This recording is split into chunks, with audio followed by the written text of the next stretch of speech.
When I was a kid, I remember my mother cutting up my meat for me in little pieces, and whenever it was steak, well, I remember that was really important.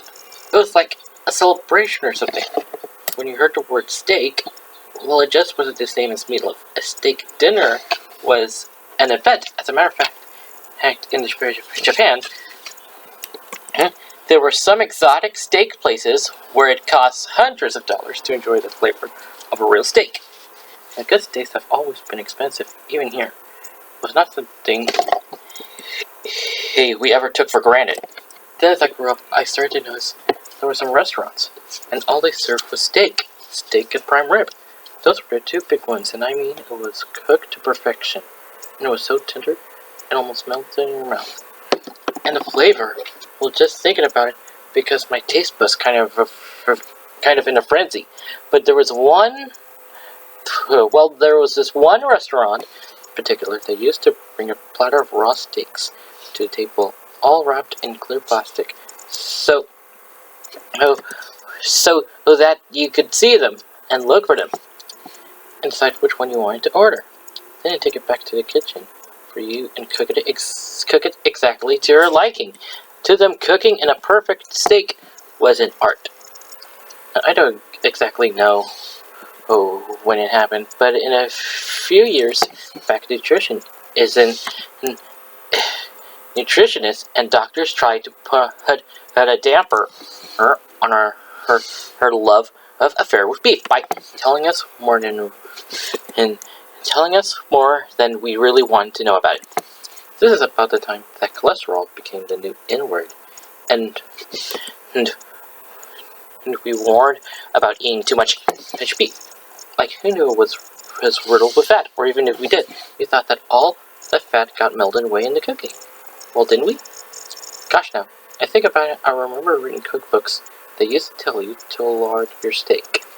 That meant using a needle threaded with lard, which of course is another word for fat, and actually weaving it into the steak to make it more tender.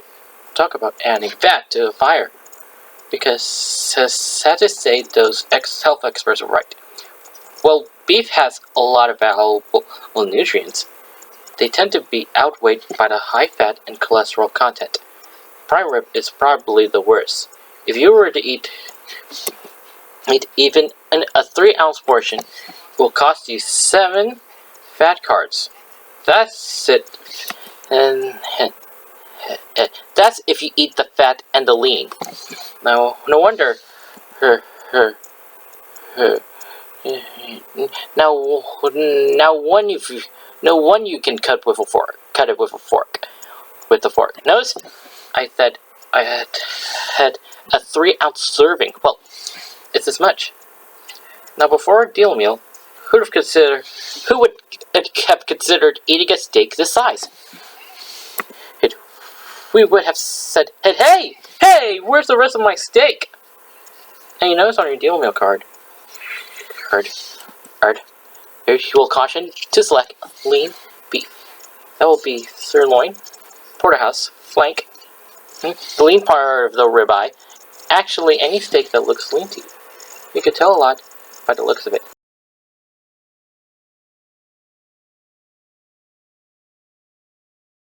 See all that fat? Also, trim away any visible fat before you cook it. If you're out in a restaurant, maybe you could persuade someone you're with to share a dinner with you.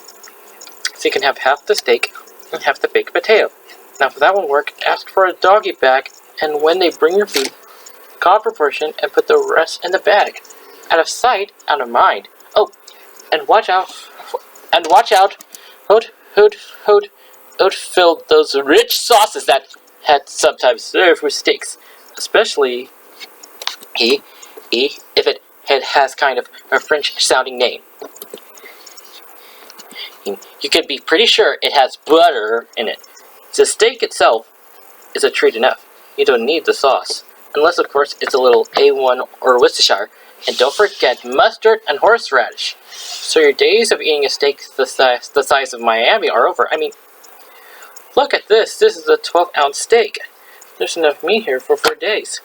But please don't think you can never eat steak at all. Of course, if you choose not to, that's okay. But if you're like me, there are going to be those days when the only thing you can think about is a tender, delicious piece of steak.